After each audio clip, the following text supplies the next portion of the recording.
All right, guys, welcome back. We are going to get into some really cool stuff. We have Bryan, the master distiller of Hard Truth, and we are going to talk about all the things they're doing, all the cool things. I know you've heard them, right? I know you have. Let's get into it.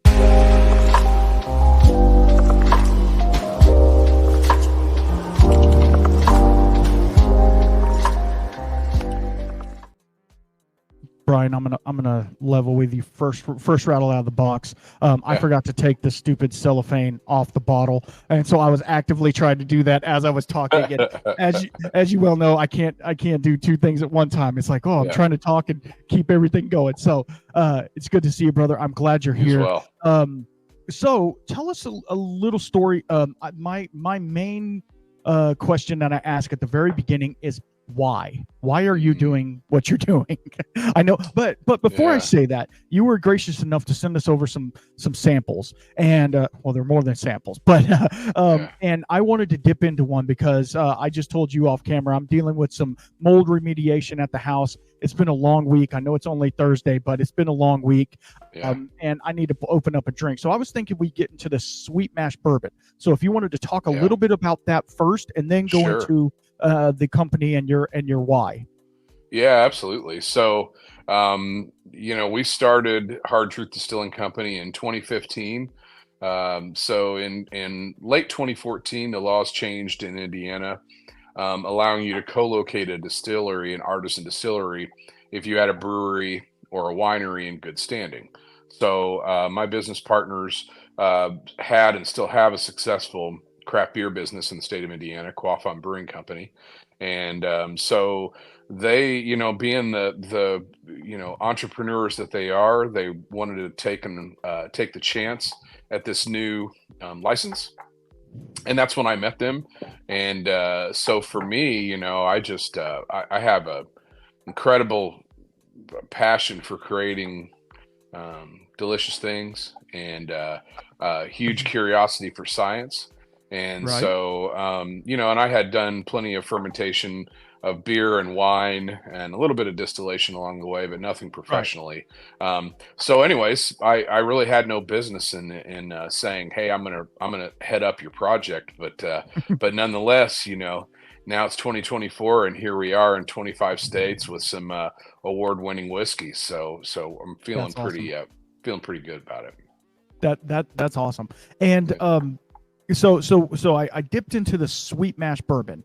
So tell us a little bit about the process behind that. Because a lot of bourbons are made with a sour mash. So tell us the process behind that. And I see on your head it says sweet mash as well. So you betcha, you guys buddy. are proponents of that. Man, I'll tell you what.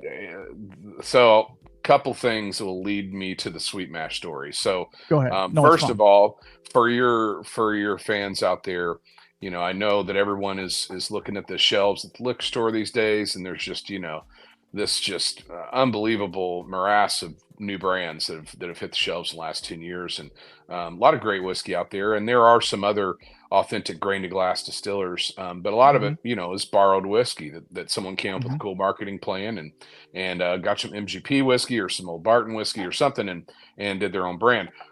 Hard Truth is an absolute 100% authentic grain to glass distillery. I made my relationships with our farmers before we turned to shovel of dirt on our property. Doug Miller grows our corn and some of our wheat, and Dwayne Kuhlenschmidt grows as much rye as I can get him to grow for us. And so, and then we mash, ferment, distill, and age right on our 325 acres in beautiful Brown County, Indiana. So to start out, we're a grain to glass distillery. If you like what's in your glass, it's because of us. If you don't like it, it's because of us. It's on, no matter what, it's our authentic expression. But really, as far as a formative moment when we were deciding what we wanted to be when we grew up, around 2016, I got to know Shane Baker and Dr. Pat Heist at Wilderness Trail. And so this was before they had any whiskey out in the market. Everyone, if you've tried their whiskey, it's tremendously delicious. But absolutely. This is before they had anything out in the market. So their oldest whiskey was 2 years old at this point. So they were generous with their time, spent about 4 hours with me at their distillery.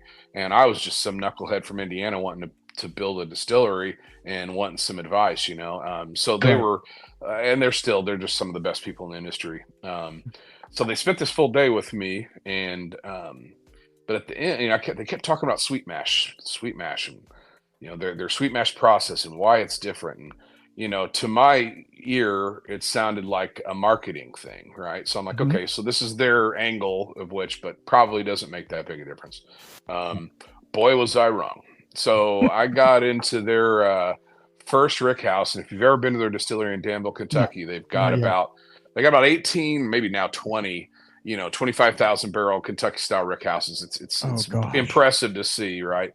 But to start, they had this little bitty rick house. They still have it there, and it only holds about 1,000 barrels.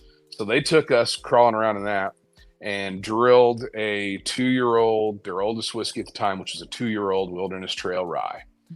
And it absolutely stopped me cold in my tracks.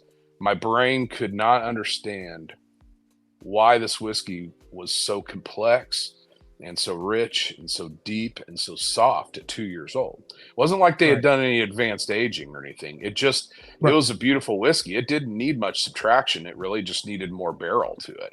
And so that really inspired me to learn more about sweet mashing. And then, of course, we worked with Shane and Pat from that moment forward in the design and build out of our distillery. So if you've been to Wilderness Trail and you come to Hard Truth, you're going to see a very similar system as their first. We've got a Vendome continuous column. We're 100% sweet mash, which in the most simple terms means fresh water, fresh grain, and fresh yeast every single mash in. So what that does for the whiskey itself is that it gives the grain an opportunity to shine in a way that people don't often expect a grain to shine. Some people, when they describe a whiskey as grainy, it's a bad thing, right? But with sweet mashing, you're able to bring out these incredibly high fruit notes out of your whiskey and this incredible sweetness because you're not muting it with that back set, which is essentially waste that you're feeding cattle. So that's a long way to tell you the story, but basically, the keys are there that, we're grain to glass. And, when I learned about sweet mash, I knew that was the path we wanted to go just from my palate and my flavor perspective. And then I knew that we could take it to the world and make something out of it. Awesome. And let me tell you guys that are the ones that are listening, this will go out on YouTube, but the ones that are listening, this thing is unlike any bourbon that I've had in a good way. If you don't mind me asking, how it says straight bourbon, how old is this? So that is just right over between 4 and 5 years, those barrels. Okay. So it's go ahead. So all of our batches are 30 barrels. So I hand select the barrels. That particular expression, the sweet mash bourbon in the black label. So I've got 4 bourbon mash bills and 4 rye mash bills. And the sweet mash bourbon, really, that particular mash bill is a pretty down the middle. It's a 73% corn, 19 rye, and the remainder malted barley. So it's more of kind of a familiar mash bill. But what we really did with that one is I knew I wanted one expression that we would bring down to around between 90 and 95 proof.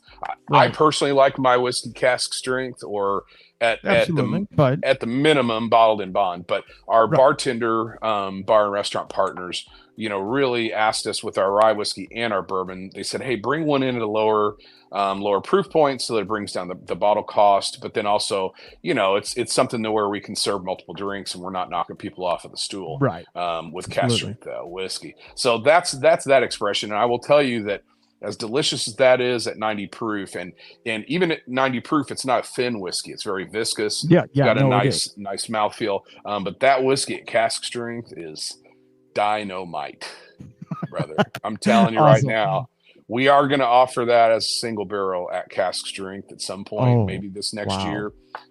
So that one's great. Then we have a wheated bourbon and a 4-grain bourbon, and those two we release at bottled in bond. So those are going to be around 5 years old and about 100 proof. So I will tell you right now, if this is your baseline bourbon that you're making, it's freaking awesome. Like, Thank you, buddy. I mean, the 90 proof, you get it, but it's not overwhelming your palate. It's very soft and but it's viscous on your palate as well. And there's a lot of interesting. They're very bourbony notes. Obviously, that's some of that's coming from the barrel, but at the same time, it's very clean. I guess I could say it's very clean. Yeah. It's not like it's muddied up. I can taste the rye. I can taste the dusty cornness, but it's almost like it's not so much dusty. It's more like fresh corn, maybe, right. Corn on the cob, but not like in that umami sort of way. It's more like, it's not like, because with a lot of bourbons, it's like you're open a feed sack and it's like that dust just hit you in the face. With this one, I feel it's a lot cleaner and it's a lot crisper. It's coming across really nice. I poured a very small amount because I just wanted to try it. We're not trying to get sauce on this show, but I had to go back and pour just a little bit more because I was like, hey, that's pretty interesting. It's giving me some good notes. So thanks, buddy. Yeah, no, I mean, it's so cool that people like yourself and your company and we can go into this as well. When people see Indiana whiskey, like you said, they're automatically going to think you're sourcing from MGP, right? Of course. Yeah. So is it how do you get past that stigma of just because you're making Indiana whiskey doesn't mean it's MGP? Is it a marketing thing? Is it informing the customer, which obviously us talking like this informs customers, but how do you get past that stigma? So one of the important things we want to do from a messaging standpoint, especially for, like when our bottles hit the shelves in Texas, right? So I can do these education sessions all we want. I can, we can talk to people on our campus, but you really have to tell the story on the bottle. So what you'll see on the front of all of our bottles, it'll say, let's see, it says it on every one of them, mashed, distilled, and aged in charred American oak barrels in Brown County, Indiana. So, one of the things that we like to talk about is our little slice of the rock that we all are living on. And absolutely. Brown County, Indiana is a beautiful place in Indiana. A lot of Indiana's flat farmlands. Brown County, southern Indiana, really is where the Laurentide ice sheet stopped and pulled back, and it left these big hills and hollers and beautiful deep hardwood forests. It's a gorgeous place. So we have 325 wooded acres. Wow. It's beautiful. We've got a 300 seat restaurant, 1,000-person outdoor music venue. We've got our production distillery. We do distillery tours, inside the barrel tours, mixology experiences. We do side-by-side ATV tours. We drive, you drink, where we go out and take the UTVs down into the hills and hollers, down to the creek beds and up the side. It's a riot, man. But we try to message right on the bottle. That instead of just saying distilled in Indiana, because that's really where you get in trouble.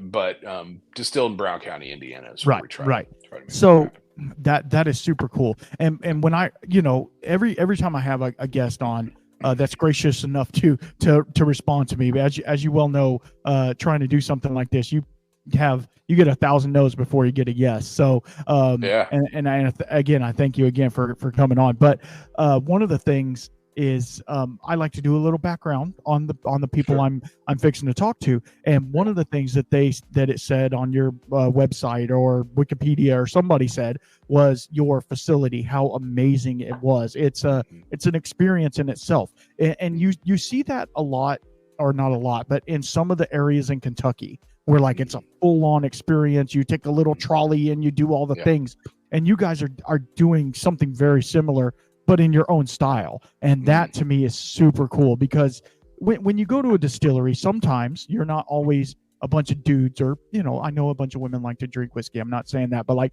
normally it's a bunch of guys showing up at the bar. They want to pull from a barrel, have a drink, but sometimes maybe you have your wife with you and she doesn't really like whiskey and she just wants to go hang out, but like there's a band playing, we can go have a cocktail and sit and watch the band play or whatever. And I'm sure you guys, since you have a venue, I'm sure you have some some actual bands play and some stuff like that. So give us a little bit of that of that. Like who have you had on online and stuff like that?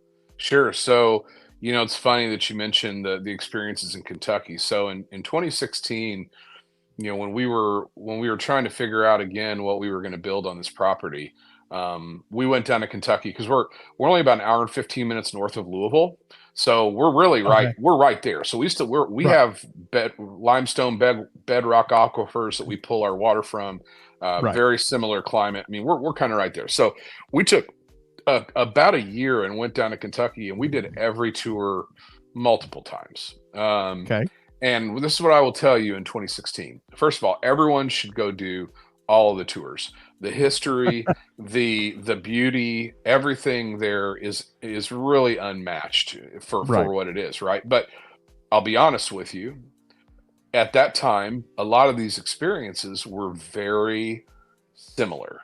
And once you had been on 2 or 3 or 4 of them, it was kind of like, well, okay, the liquid's great, the history's cool, but I don't know why I would go back again necessarily unless I wanted to share it with somebody else, right? So that was one thing that we took away was, okay, we're not coming with 200 years plus years of history, right?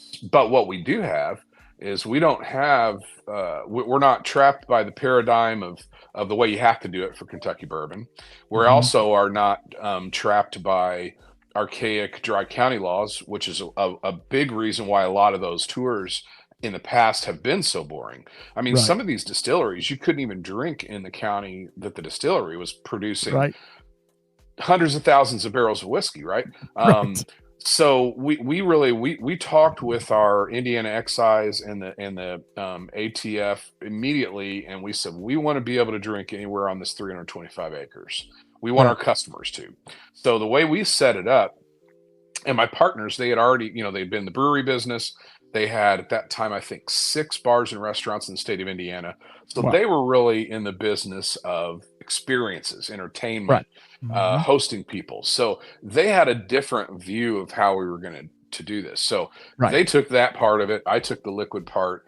And now when you come on our property, just to give you an idea, even though we're a young brand, we have last year we had over 400,000 visitors at our distillery. This is we are one of the most visited, if not the most visited distillery in the United States. And it's because you can think of our property as, first of all, it's family friendly. To your point, we have experiences for everybody. It's a park-like atmosphere, so you can park your car and wander around. You can hit one of our our tour center and go to the bar there and grab a cocktail. Walk right out the front door with your cocktail. Go on a path walking around a lake. Come around to the terraces where the music is. Listen to live music. Get another cocktail there. Maybe get some chicken wings. We've got under 21 access pretty much everywhere except for the tours, because by law they have to be 21 and older. But really, to your point, we really wanted to kind of blow up people's perception of what a distillery tour was and offer something new. And it's worked really, really well. And we do have other products besides whiskey, so that also helps if we've got somebody that's not into whiskey. But now that we've got this grain and glass whiskey out in the market, we're getting we're getting the group of guys that are heading from Chicago down to the Bourbon Trail, and they take a 15-minute detour off of I-65 and come spend a day with us. And then we have bachelorette parties, a lot of them. A lot of them. Awesome.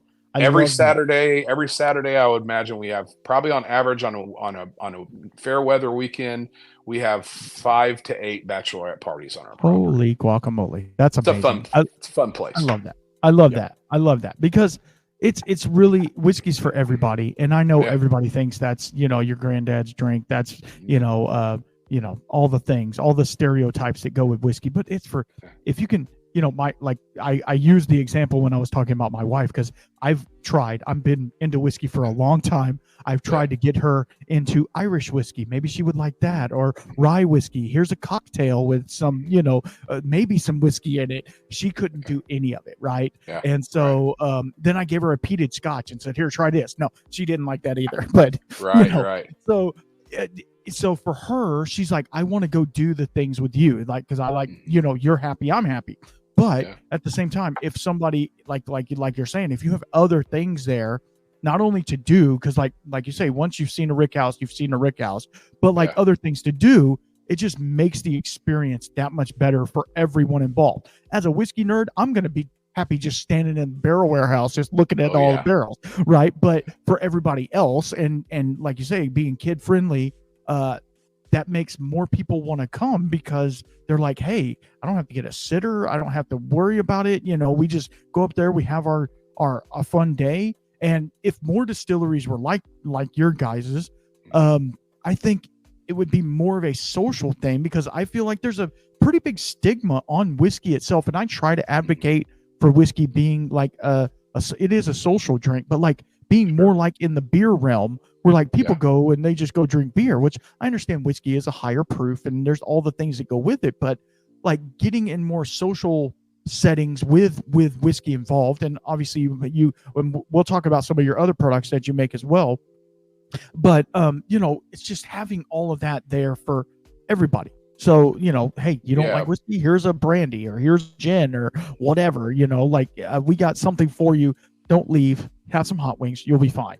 That's right. Yeah. Well, and it's kind of, to your point, there's a destigmatization, and I wouldn't say that we were inspired by, what they've done in Napa, but it's kind of like that. It's a place where if it's a beautiful Saturday, you can go to a winery in Napa with your whole family, and there's food, there's music, there's fun stuff for the kids, there's fun stuff for the adults. Everybody's got room to spread out.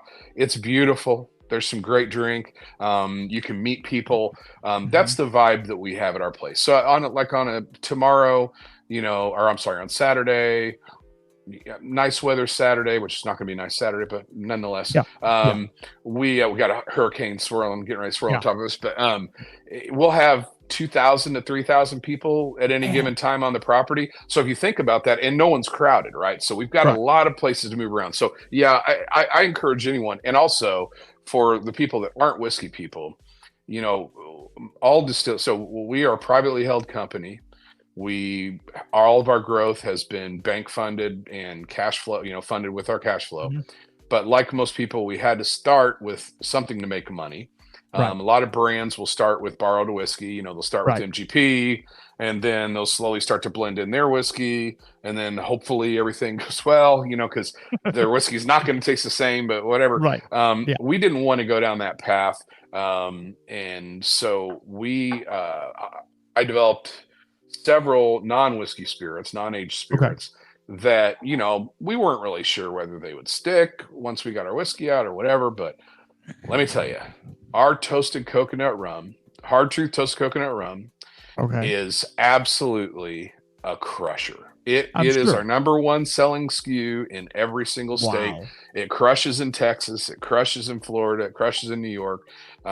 If you are someone who maybe you don't even think you like coconut whiskey or coconut rum, this is the spirit was inspired by my grandmother's coconut cream pie. And so what you'll find about what I like to do with food and with spirit is I just like to find, the best ingredients I can find, and then make the best version of whatever we're making. Right. So with this coconut rum, first of all, its main competitor, Malibu, isn't, you don't really want to sip on it straight. Right. But with this, I get Caribbean, I get Black Pearl Select Caribbean molasses. I get raw cane sugar. We ferment, double pot distill the rum in our distillery. I get organic coconut chips, roast them in a convection oven until they're nice dark brown. Let that rest in the spirit, pull it out, sweeten it with pure cane sugar and a little sea salt. This rum is incredible.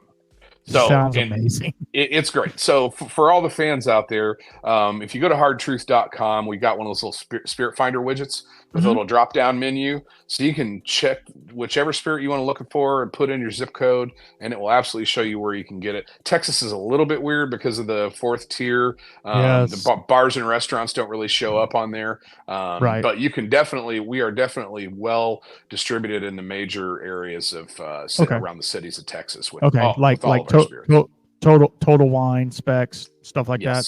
Yes. And if we're not, ask for us at your local place. That helps. That's the big one. That's the big one. And I will have all of Hard Truth stuff in the description down below. So please go look at all that and make sure you give them. He gone. All right, we had a little mishap. We're back. So go to Hard Truth. I'll have it linked down below. Go get some of that coconut rum. It sounds amazing. My wife, she used to drink rum and Coke, like the coconut rum and Coke, and she loves that. So she might enjoy that. So while we were having our hiccup, I opened and poured out the Mellencamp, the French Oak Harvest Rye. I'm going to show the listeners. It's actually what I'm sipping on this evening myself. Okay, so this one intrigues me. Now, this one is coming in at 104 proof. Right.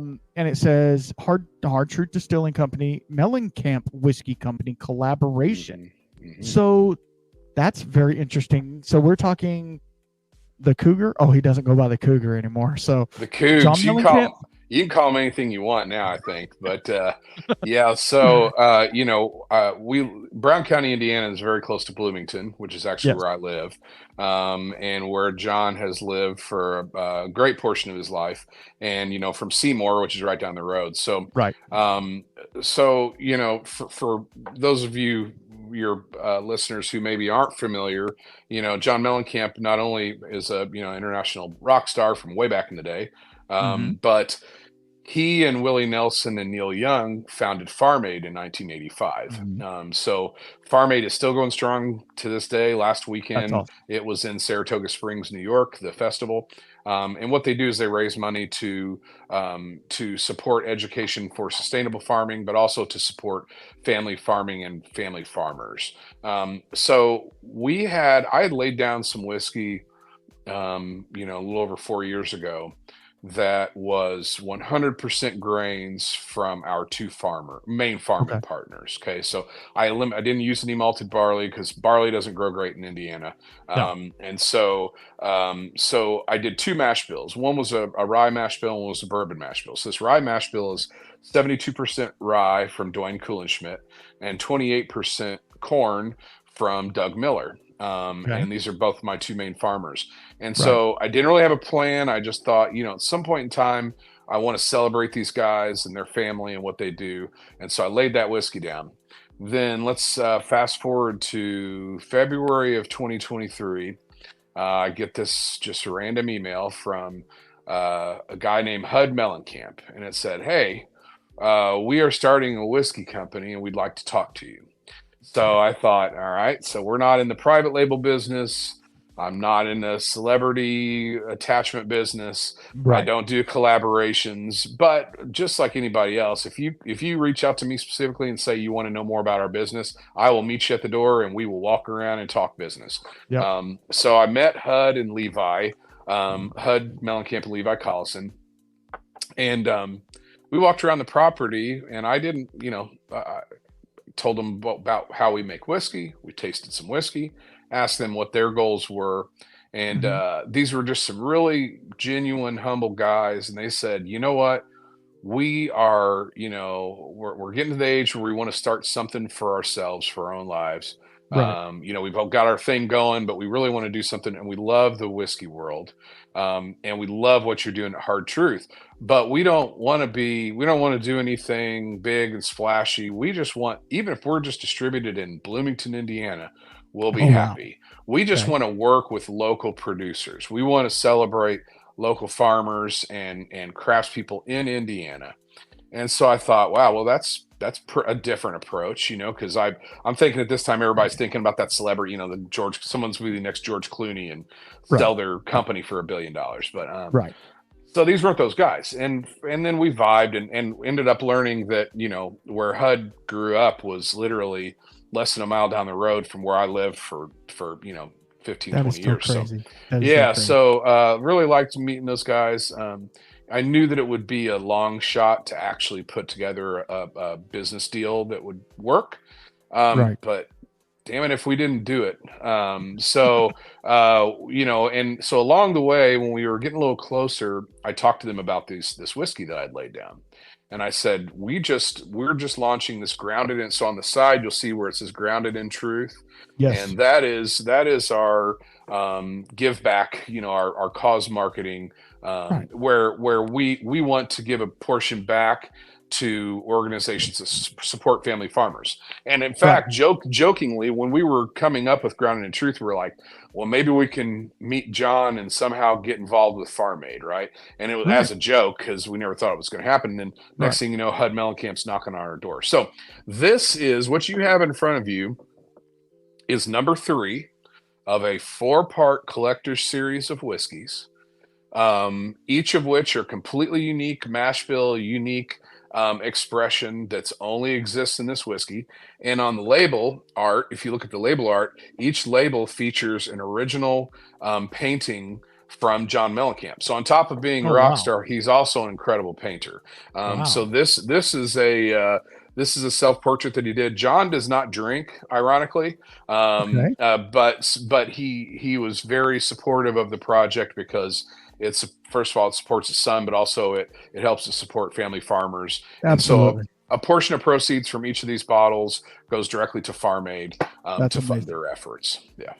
That really is amazing. And I will have the link to the Grounded in Truth as well, so that they can Yes. go, if they and can you donate on there, I'm guessing?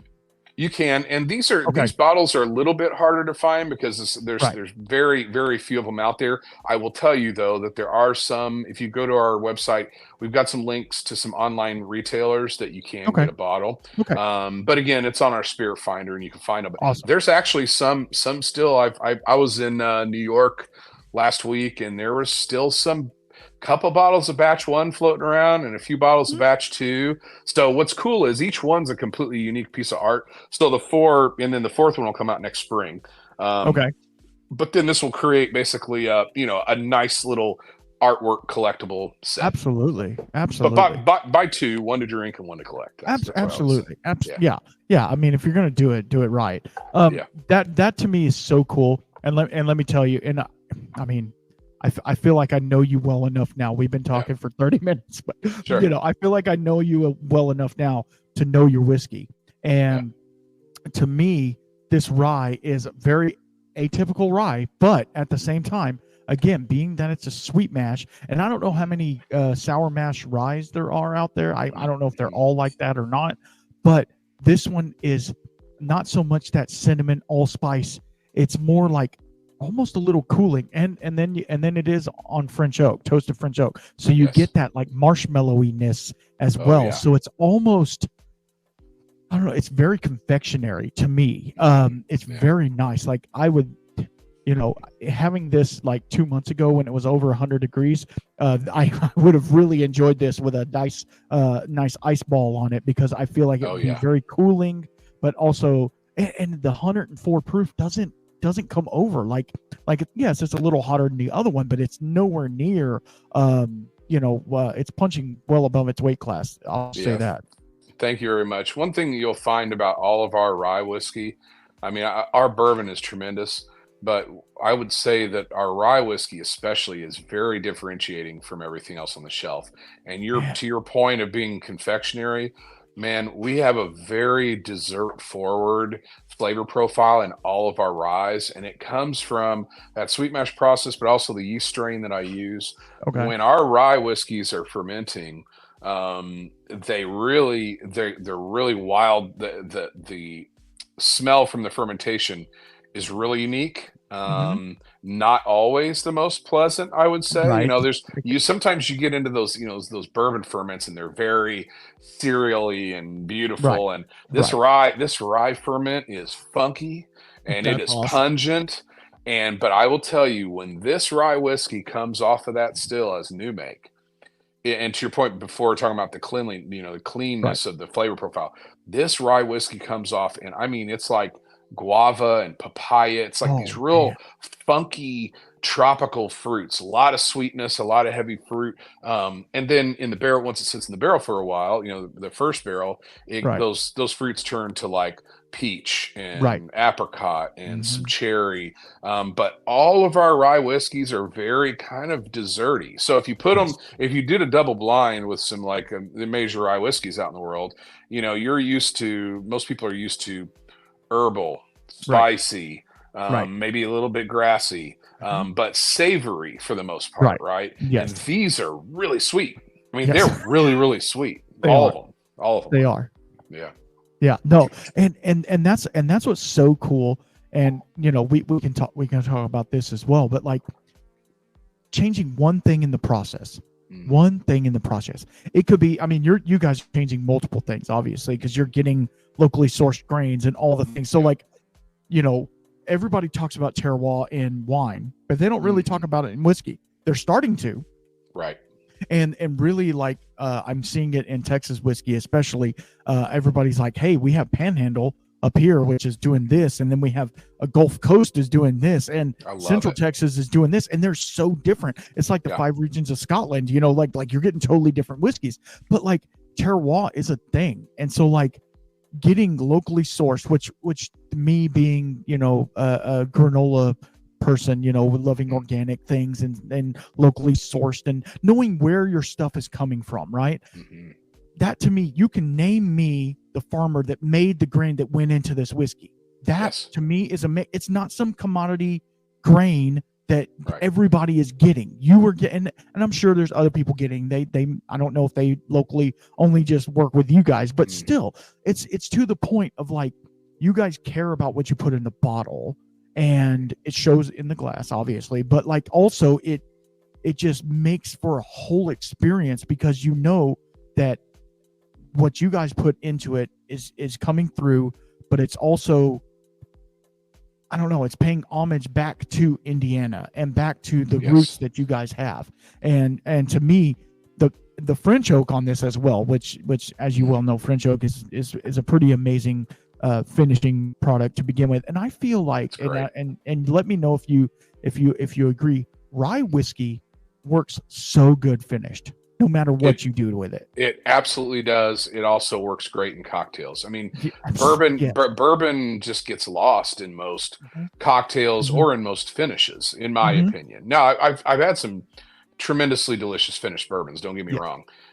But on the whole, I agree with you because rye, it's so bold and it's big and it's you got to reckon with it, right? So you can soften its edges in different ways that really, let the core of the whiskey still shine through, but then you're adding these different nuances to it.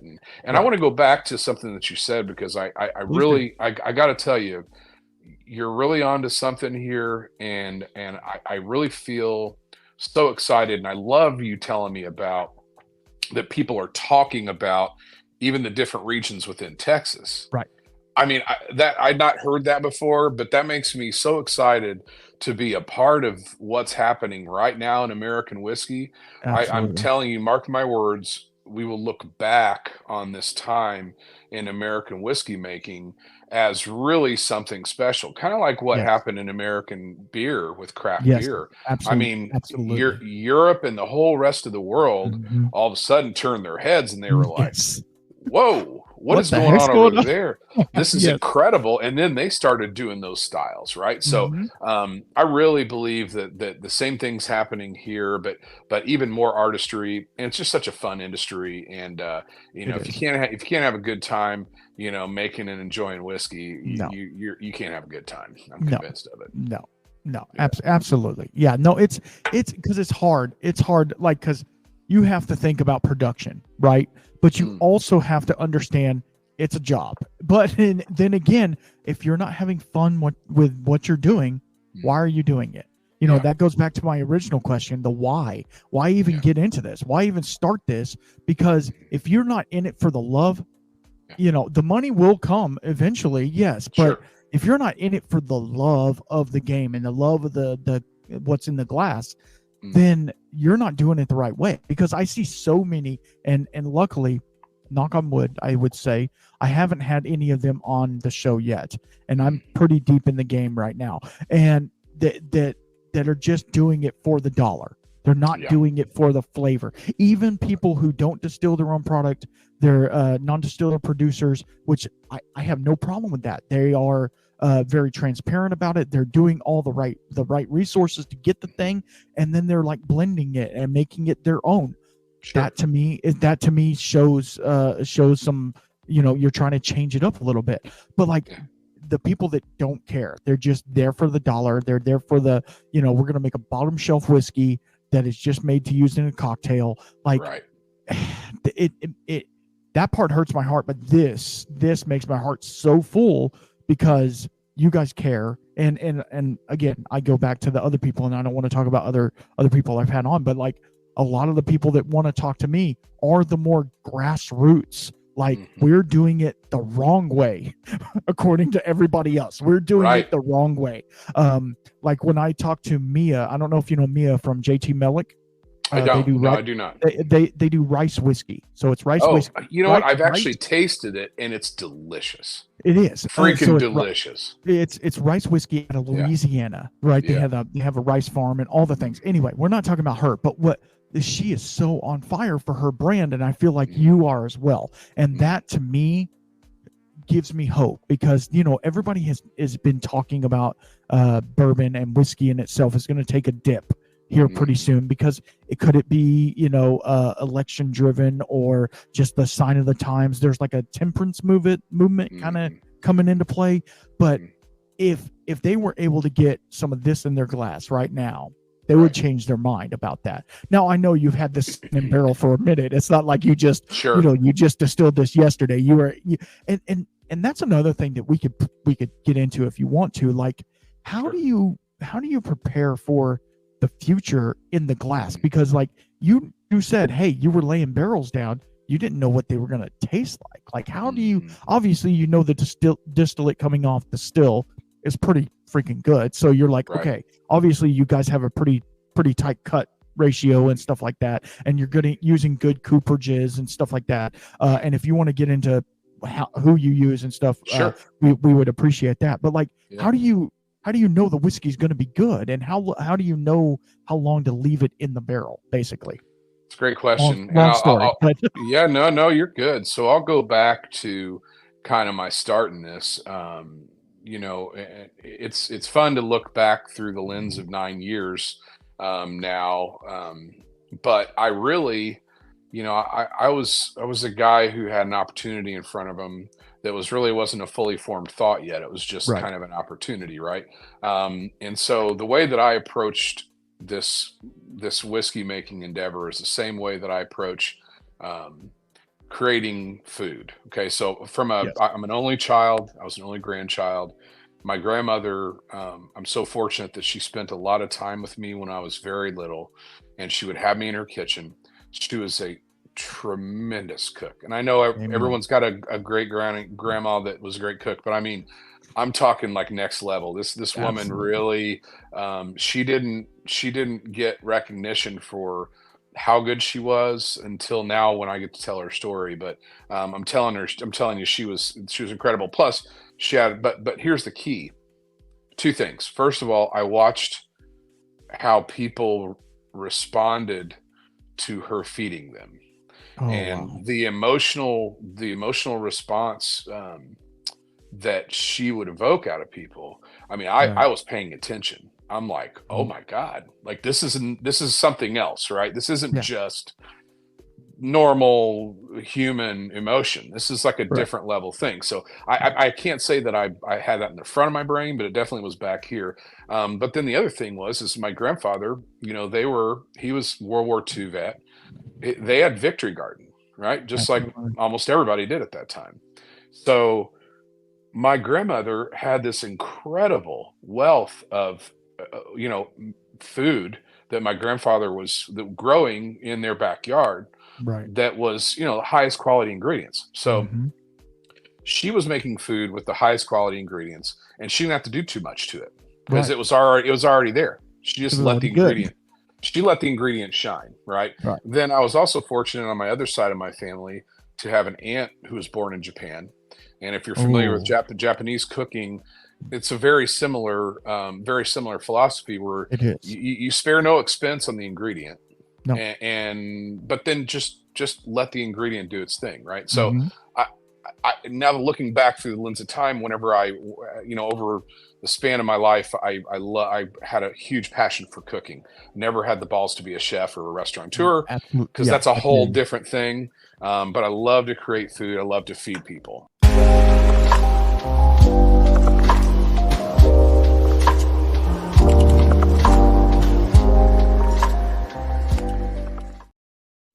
All right, guys, it's getting that time of the year. The time of the year when you're thinking, maybe I want a whiskey cocktail, right?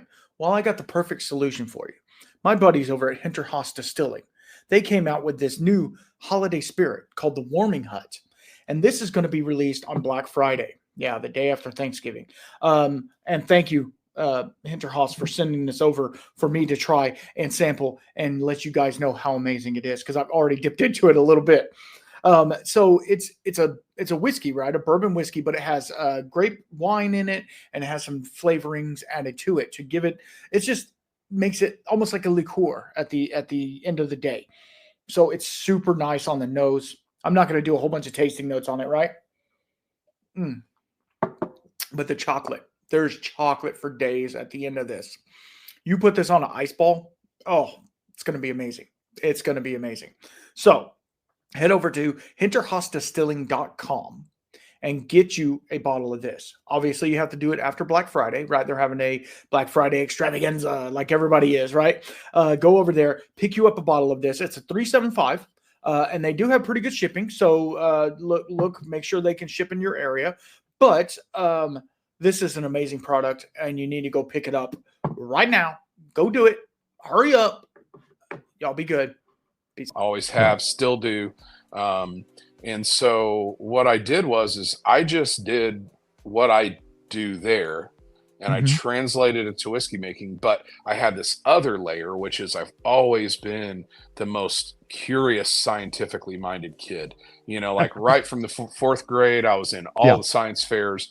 To your point about changing one variable, when I learned the scientific process and that you could like experiment and change a variable and then measure what the difference was, man, I was like, oh my God, this how much fun is that, right? So absolutely. Yeah. when whiskey making is this beautiful mix of those two things. Right. And then if you aren't, if you trust your instincts and if you educate yourself to really get the kind of background knowledge to know that you're going to make something good, and then don't get in your own way, I think you can make something good. And I've been consuming more kind of content and information and books and things were a little more philosophical, and I heard something that Rick Rubin talked about, where that any kind of great art, you don't have the outcome in mind when you start it. You just do what you do. Absolutely. And do it the best that you can. And then, maybe somebody will like it, maybe they won't, but you've done it.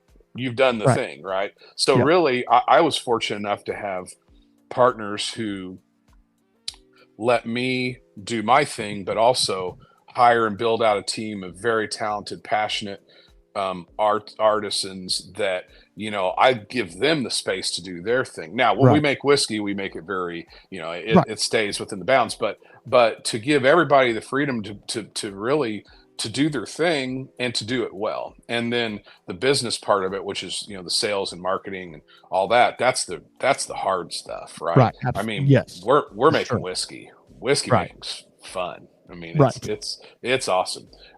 So yeah, I think that all those things going into it make for something that to your point, what's in this glass is not replicable. I mean, this is it, right? And so for people who are drinking less, they're going to be more choosy about what they do put in their glass, and I think they're going to want something more interesting, something more authentic.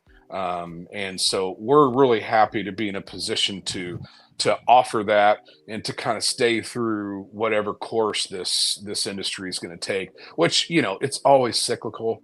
Yes. I really don't believe that we're in a big cycle where everybody's going to change their plans. I think there's a Right. lot of things, whether it be cannabis or whether it's, a hangover from COVID or the fact that no one has any more room on their shelf, right now. And so I think I'm going to start this new, like a new viral campaign where I'm going to talk everybody into making, like, remember, what was it, jungle juice or something? Yes. I'm going to convince everybody, if your bottle is less than a third full, it is your duty to drain that bottle however you see fit. Oh Lord. Don't overconsume, but share it with people, right? Yeah, and then let's move on and try new things, because there's a lot of tremendous whiskey out in the world right now. There is. Yeah. And so that I mean, I feel like we're jiving.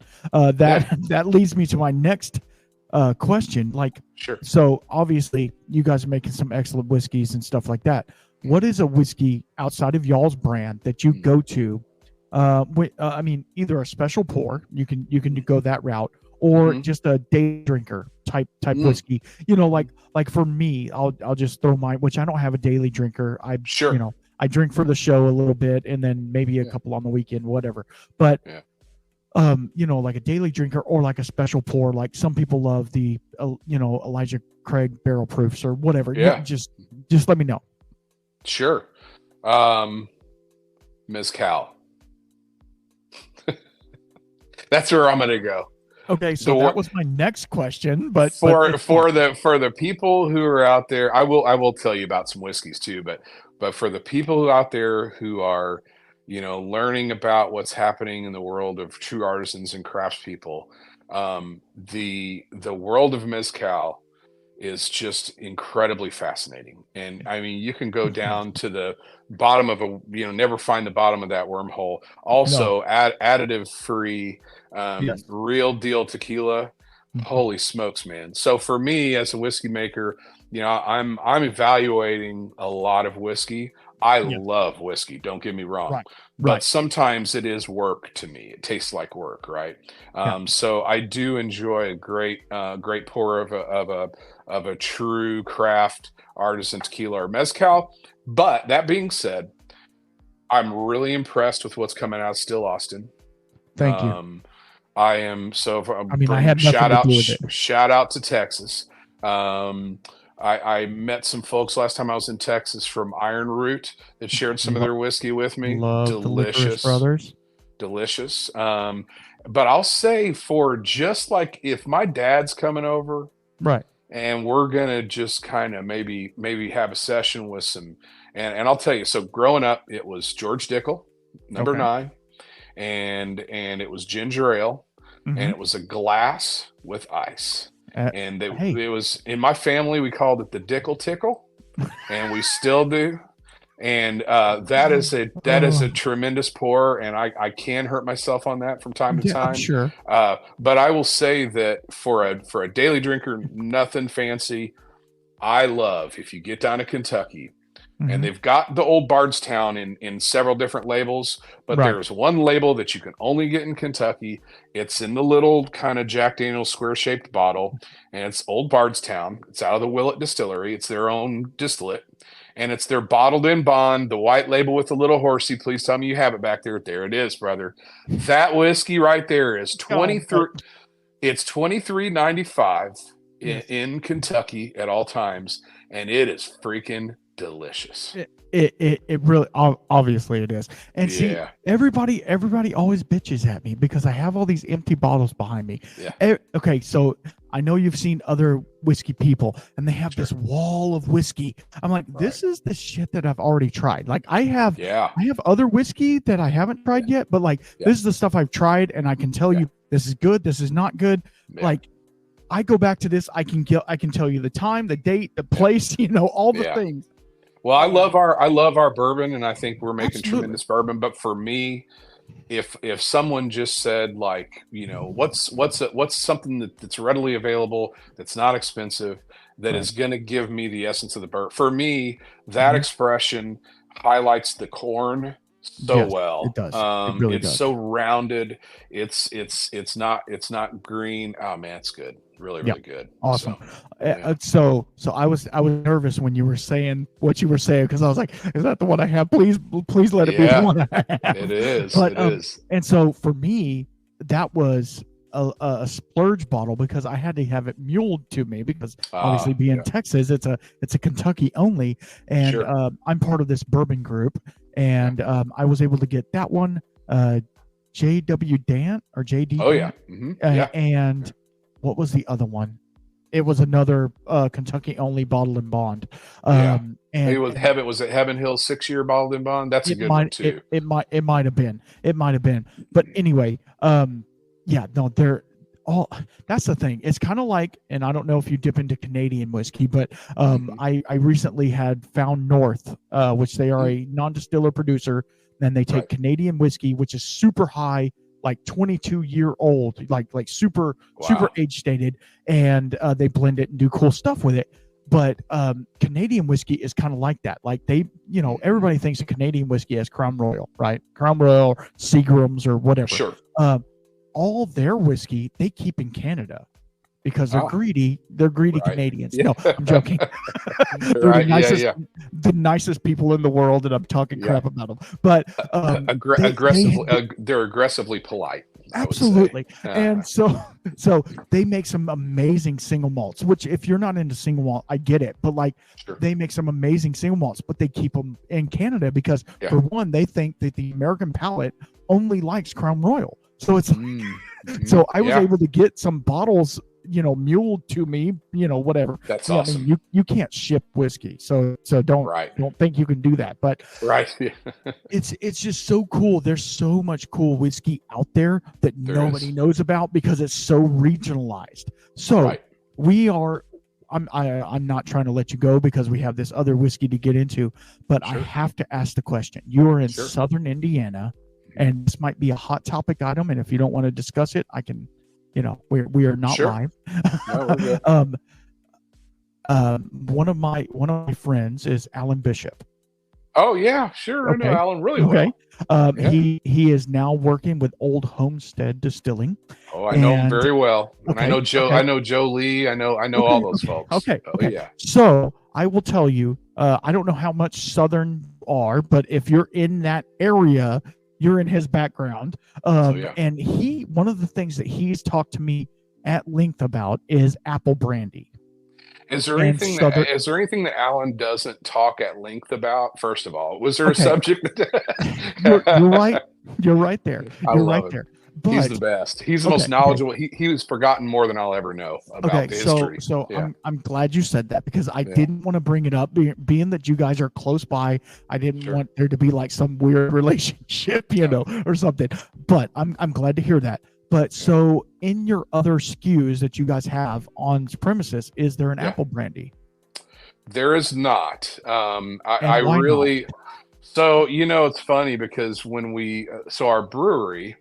I say it's a different company, but some of the same owners, but Quaffon Brewing Company, they do a beer every year that's called Hesitation Point, and it's kind of like a cider lager kind of hybrid, and they get some apples, some kind of the apples that aren't the prettiest to sell, and that usually get pressed into cider, and they'll ferment and add that in, and so I always think about Alan, because I'm always like, well, maybe I can get a tote and then I'm like, you know what, between Alan at Buzz Spirits French Lick before, and now it's Old Homestead, and then between one of my good college buddies, Jason Heiligenberg, who's the distiller at one of the distillers at Starlight.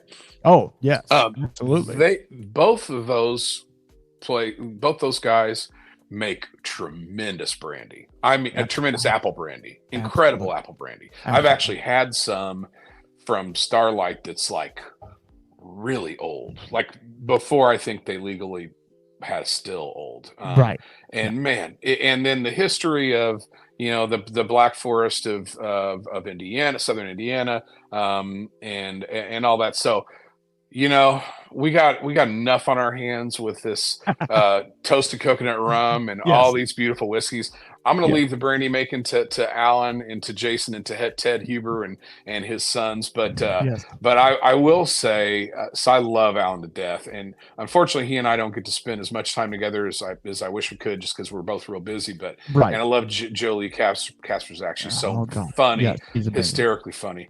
But in fact, so I did get to do a single barrel pick for the Bourbon on the Banks, the Frankfurt Bourbon Society, and with all those guys, AMZ winning and all of them, and it was just a riot. We had so much fun. But one of the things that I always tease Alan about is because he's such a proselytizer about pot still whiskey making. And so, and we have a 14-inch continuous column from Vendome. Right. And what I will tell you is that my goal was, that I'm pretty sure I did okay on, is keeping the body of the whiskey in the whiskey with a column still. So what I've joked with Alan about is someday I want he and I to get some Lucador masks, and I want to do like column still guy versus pot still guy, and do some sort of thing. So I'm still talking to him about it, but in the meantime, he's heading up all kinds of projects at Spring Mill and all this cool stuff. So my hope is that Alan and I get to do more together in the future.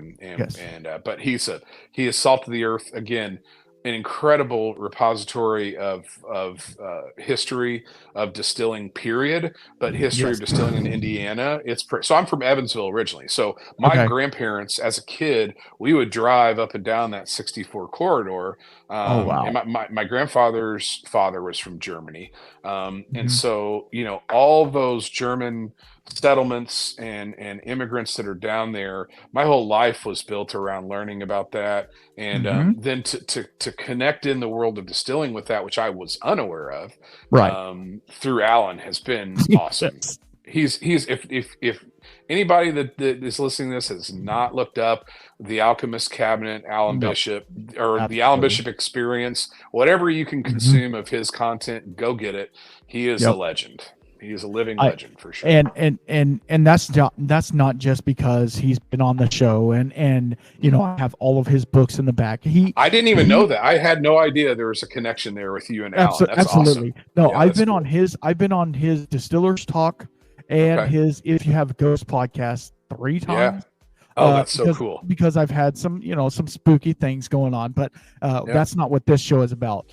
Even though they heard about it too, but it's fine. But I will tell you this, and we're going to get off Alan because he has a big enough head as it is. And I love you, Alan. If you're listening to this, too. I love you, Brett. But it's one of those things where, like, being true to your roots, what like you guys are doing and like Alan's doing, he's way true. Like he's talking 1800s true, but that's a little bit different. He's like growing the sunflowers that are going in his moonshine. But anyway, that's beside the point. Unbelievable. There's hardcore, and then there's like Alan Bishop. Anyway, but so while we were talking during all this, I opened up the last bottle, and it was the Barrel Finish Reserve Sweet Mash Rye Double Oaked. Oh, yeah. I mean, okay, so I will tell you right now, I have seen, and this is a shameless plug for you, I guess, I have seen a number of very influential whiskey Instagrammer, YouTuber people with this bottle, and they have, I try not to let it influence me because I don't let other people influence my thoughts. Right. But they've had the highest marks on this. So tell us a little bit about this. I mean, I know what a double oak is, obviously. Right. But is this the same thing as the Harvest Rye, or is this different? So obviously, this is our mash bill 1. So somewhere on the bottle it should say RW1, which is our rye whiskey 1. That's our rye whiskey mash bill number 1. That is, so if anyone's had our dark green label sweet mash rye, that's the same mash bill. That's RW1, which is 94% rye, 6% malted barley. Because if it were 95.5 and made in Indiana, you would never believe that I made it. Right? Absolutely. I love that. I love that. I really, truly love that 95.5 mash bill. And so it's kind of a tongue-in-cheek nod to that mash bill. But at the same time, our 94.6 tastes nothing like MGP 95.5. No. It's those big, bold fruits, a lot of sweetness, a lot of richness, a lot of body. So we took that mash bill, and this is like a little, non sequitur that's not in the marketing materials about our double oaked. So I'll just tell you the truth right here. Do it. Breaking news on Breaking your news. pod. All right, there it is. So when we were about a year and a half into making whiskey and had built this huge property and taken this risk, March of 2020, something really weird happened around the world, and we were all kind of sitting there like, oh my God, what are we going to do now? Like everyone else was. And one of the things that came out was, well, we just spent all this money making this whiskey. Hey, Bryan, when is it going to be ready? And I'm like, oh guys, now wait. So what I did was what I always do, which is I have a backup plan for a backup plan for a backup plan. So the initial, those 18 barrels were 18 original barrels, and they went into 16 double oaked barrel or 16 new cooperage barrels. But what I did is I thought to myself, okay, this particular mash bill is getting really close at almost 2 years old. I was shocked. I'm like, oh my God, this whiskey's delicious. Right. The only thing that it's clean, it's rich, it's sweet, it's delicious. The only thing that it's lacking is that extra barrel character that people are used to, right? The umph. So what I called Chad and Andrew, back to your question about cooperage, we work with Independent Stave, and I also work with West Virginia Great Barrel Company. Love them. At the time I was only with Independent Stave, and I called Chad and Andrew there, and I said, hey, look guys, I want to do a cool combination of 3 different toast char combinations for a double oak project. My goal is to get a real rounded, complex, extra barrel character. I don't know what I'm going to do with the whiskey. I might have to, or I might want to take a few barrels of it and add it into a blend to kind of boost the barrel profile as we look to our first release. So that was the conceit of the idea. Right. So the good news is I got to wait to release our first whiskey exactly how I wanted to, which was just straight out of its original cask. And so these 16 barrels got parked in our original rick house. Not forgotten about, but we were making a lot of whiskey, so they just sat there. So after about a year, after about 6 months in those barrels, I thought I better taste it. It's terrible, over tannic, to wet charcoal, not good. So I was like, all right, it's not ready yet. After about a year, I still wasn't happy with it, and I thought, crap. So I thought, all right, well, I'm gonna let these barrels just kind of do their thing, give them some time. So I've got a few little projects like that in the rick house, and I work with Chris Moore, works with me. He's a fantastic partner in the maturation side of things. Right. And so every now and again, I say, hey, Chris, let's have somebody go and take a sample from this project and this project and this project, and let you and I evaluate them and see where they are, just to see, and so February of this year, he pulled some samples of those 16 barrels. And I was like, oh my God, that is really, really good. And special enough to where I'd like to release that just as its own thing. So we did a micro blend of those 3 different special cooper special barrels that we had made. I did a representative micro blend of those 3 together, and me and Chris were just like, hey, here's something that we could release at the end of this year, as something special.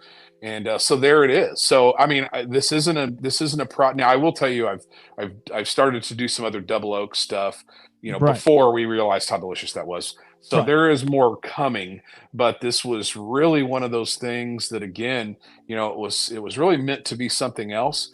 Sometimes you just got to let the whiskey do what it's going to do, just not get in its way. I love that. I love that. So what it was the final age on it?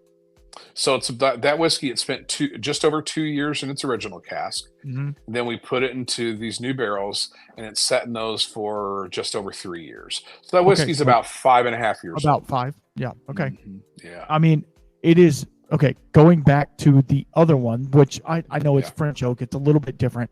That this one is so dark and dank. I say dank a lot, but like it's very like brown sugar, molasses, all of those very dark, almost Texas whiskey type flavors that you're coming through. But you still get the subtleties of that rye, which is not that normal rye complex that you get. It's very sweet in its profile. Right, yes. So it's like a dark chocolate that just happens to have some sweetness to it, like a 90% cacao that's like, wow, that's for some reason that's sweet. Yes. To me, and what was the proof on it again? I think that one's was it 106 maybe? 106.9. 9.9. Yeah. So that's basically what it came out of the barrel. We didn't do any proof. Oh wow. Okay. Yeah. So let's talk about that. What is your barrel entry proof then? So when we first got started, we were running our column basically like a batch column because we really didn't have the funding to run it, continuously 24/7. Right. So because we were running it as essentially like a batch column where, we would turn it on and run it as it's supposed to be running, but we would turn it off and we'd turn it on, turn it off at an 8-hour shift. Right. So depending on what that fermenter and that fermentation was for that fermenter versus the one that we did the next day versus the one that we did the next day, we knew that we were going to yield, in rye whiskey, we yield about 6 barrels per batch.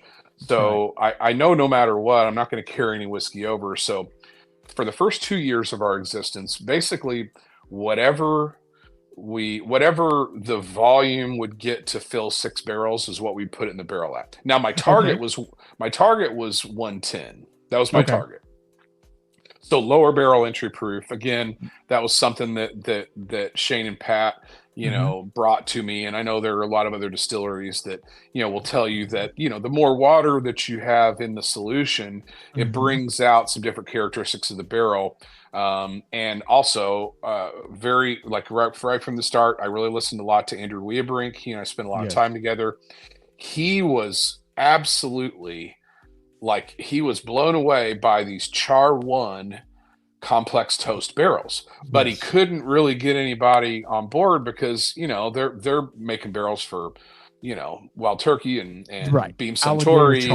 Char 5. Yeah, that's it. What ain't broke, don't fix it, right? So really, Jason Bronner and at Buzzard's Roost and Hard Truth, as far as I know, are really the first two that really fully adopted this. And it was just because, again, for me, anybody could say whatever they want. The proof's in the pudding, and Andrew had some trials. First of all, he showed me on white papers why he suggested it, but then we got to taste through some whiskeys. And so then he said, look, if you're making a sweet mash distillate, and I brought him some new make, and he said, your distillate is clean, it's bright, it's complex. He said, you don't need subtraction from the barrel. All you need is addition. So a heavy char, it does not add any flavor. The only thing that gives you flavor is the toasted layer that's behind that char.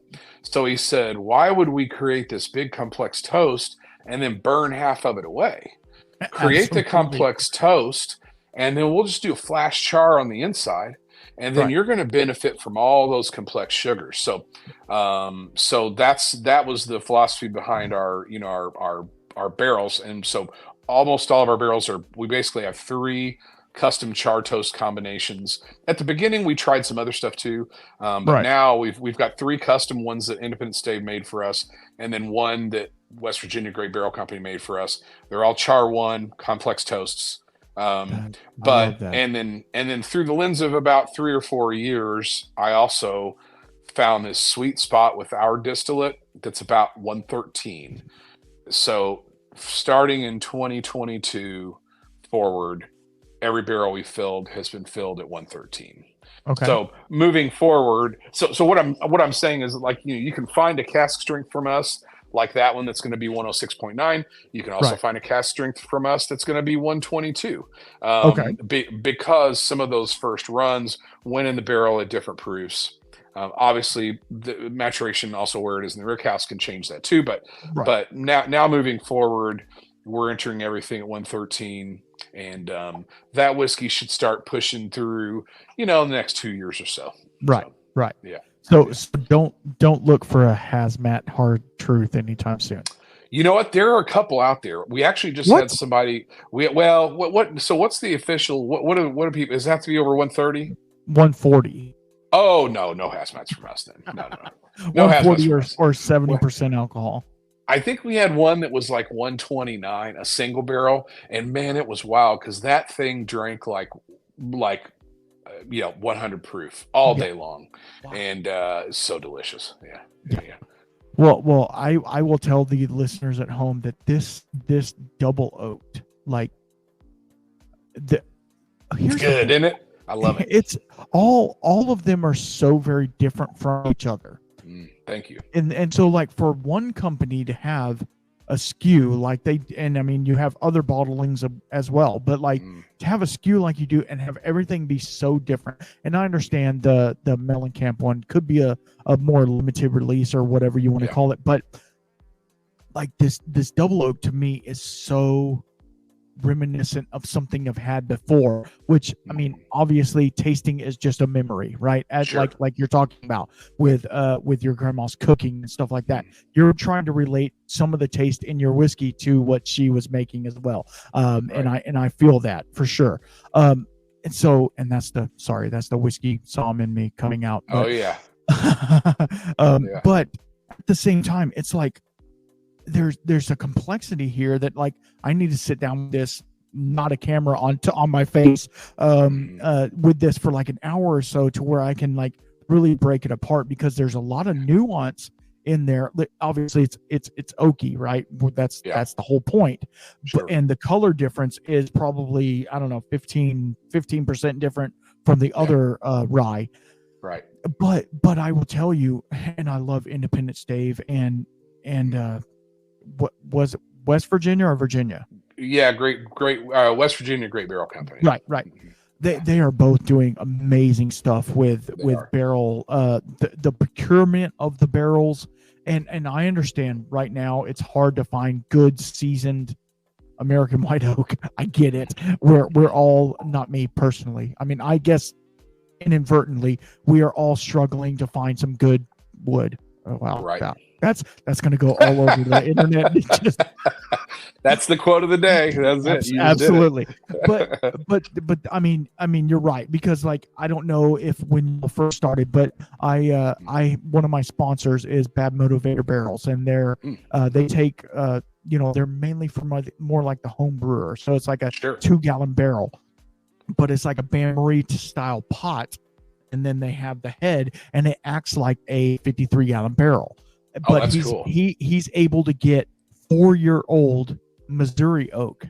So like the fact that he's able to do that, and he just picked up some French oak and all kinds of stuff. Guys, go check him out. But cool. But at the same time, like what is, and if you can't disclose this information, I understand. But like, what is some of the ages that you're getting on your barrel staves right now? Because I remember back in the day, which I wasn't recording back then, but I remember back in the day we were getting 4-year yard aged. It wasn't kiln dried, wood, and now it's had to change because of the demand of whiskey.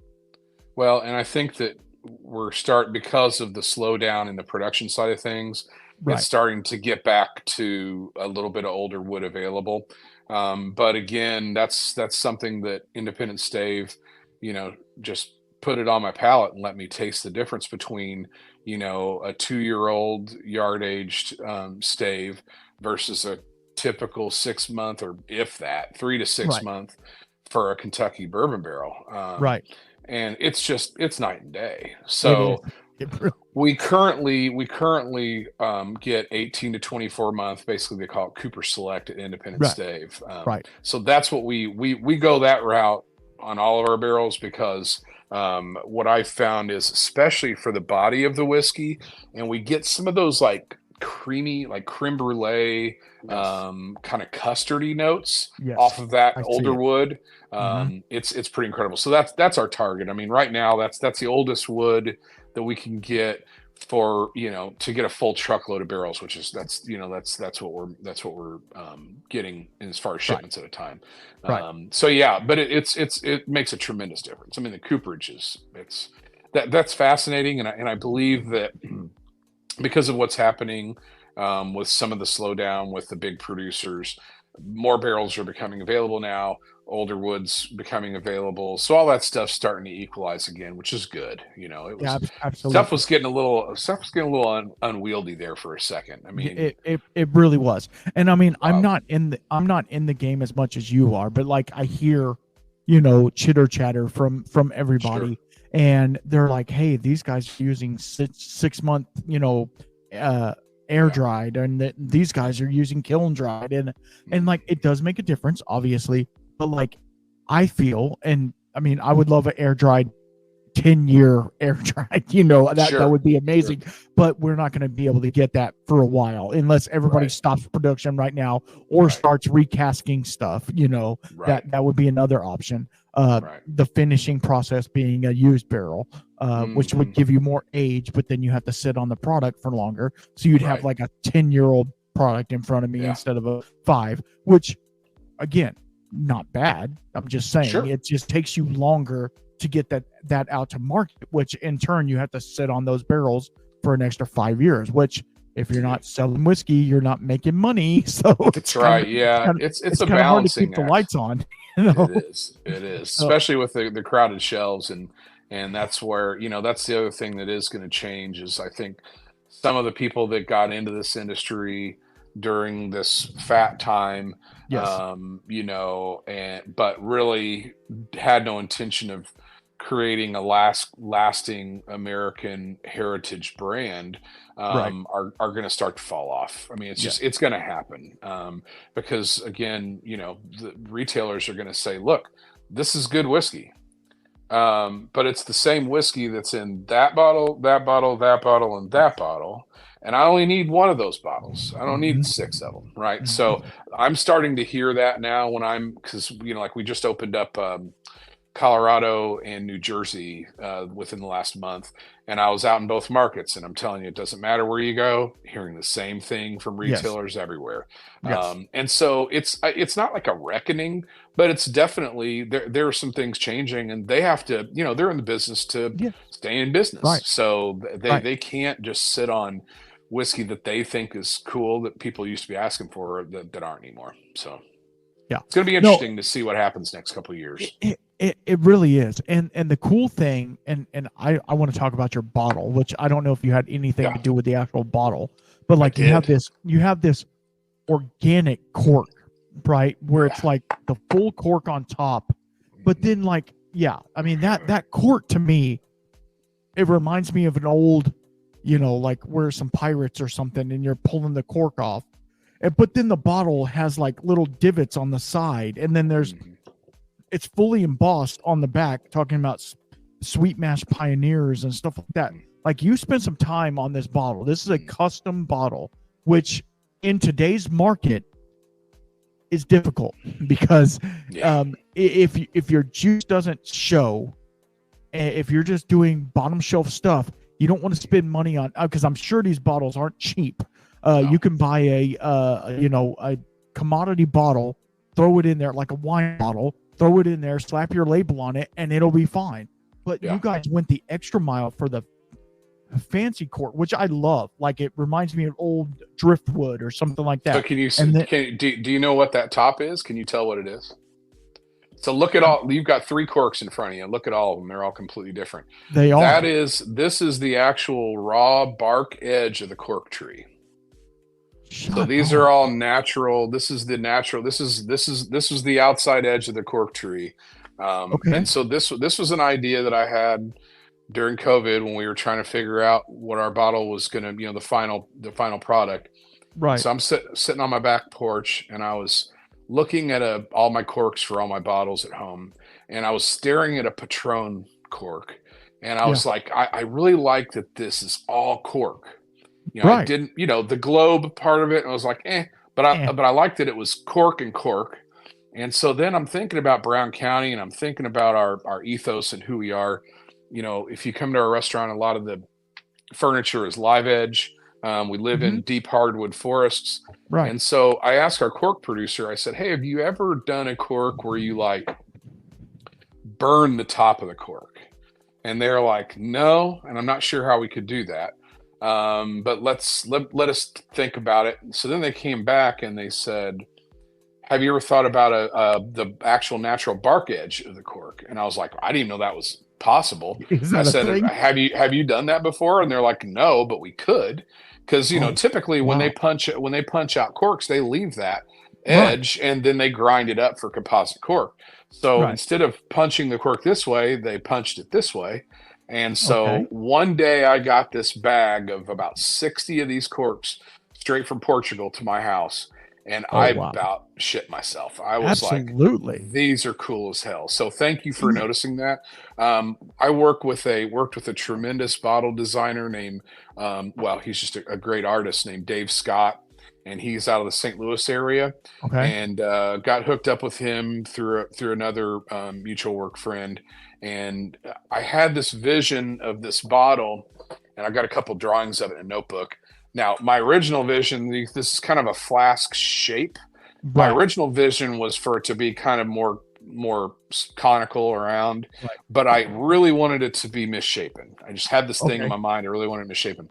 So then, as Dave and I needled on it, eventually he said, "Hey, you're going to want some nice surface area on the front to be able to Flathead. put label or print or whatever you want to do." Right. So it eventually kind of flattened out over time. And this little bubble, this is an old nod to some old bottle making way back in the day. That was Dave's Right. idea.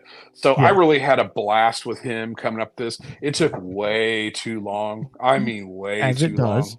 long. But it was awesome. And then the funny thing about, if you believe in what you're doing, you got to really, the investment to make the molds for this a Yeah. custom bottle are very expensive. It's very expensive. Right. So you have to believe in what you're doing. Right. Once you get that sunk cost out of the way, the bottles are, you Right. own the mold, so the bottles are the I same mean, cost as other yeah. bottles. I So guess you're pretty right. cool. And it has this fat bottom, Yeah. like it probably has a half-inch bottom on it, which Yeah. I mean, I'm not a bottle whore, but Mhm. I love a good fat bottom.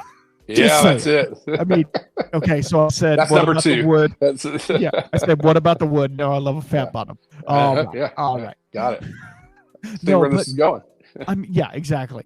But at the same time, like, people don't look at the bottle, right? Like, they just pick up a bottle off the shelf and they're like, hey, is this good? But like this one gives a little bit of a lure to it, to where like you have the label, but then it also exposes the liquid inside, so you're able to Right. see the color of it, which obviously color does not mean it's good. You can Right. macerate on on little oak chips and yeah. get it to that color. It Yeah. won't taste very good, but you can No. get it to that color. But that's part of it. Like, then you see other people that totally mask the whiskey, and they have label on all sides. You can barely see what's in there. And then that natural cork on the end, that edge of the cork, that to me, I mean, it looks like wood to me. I mean, obviously cork is, I guess, a type of wood, but it is, yeah. But yeah, no, it's super interesting, and it's super different from anybody else that I've seen out there. Thanks, buddy. I appreciate it. And I don't know. I mean, we can geek out about the bottle all day long. So I'm sorry. Well, no, you're good. But what's funny about the evolution of what the final pack. So now Dave and I, we got the glass done, and we got the cork done, right? And then it was, how do you decorate the bottle, right? And so there are 1.5 million things you can do. You can do a leather, leather sleeve on the top. But I really wanted to avoid over decorating this bottle, because to me as a consumer, if I see something that's really over decorated, I feel like they're trying to compensate for something else, right?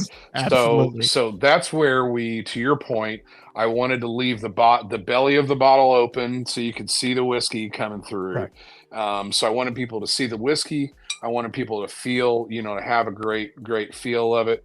And then just let the rest just kind of let it talk on the shelf. you know. Right. So thank you for the compliments, though. It was really a project of love, and I give all the credit to Dave and Jimmy Owens at Liquor Bottle Package, who we worked with for the, for the actual getting the molds and supply and the cork and all that. So, having great partners, capable partners Absolutely. who believe in where you're going and what you're doing is it's everything. And then those, I mean, again, those relationships were formed again before the distillery was built. Right. They're still our same suppliers. I mean, those they're when you really have a meaningful relationship and a business working relationship with someone who really cares about what they're doing, you got to treat each other right in order to keep moving forward, I feel.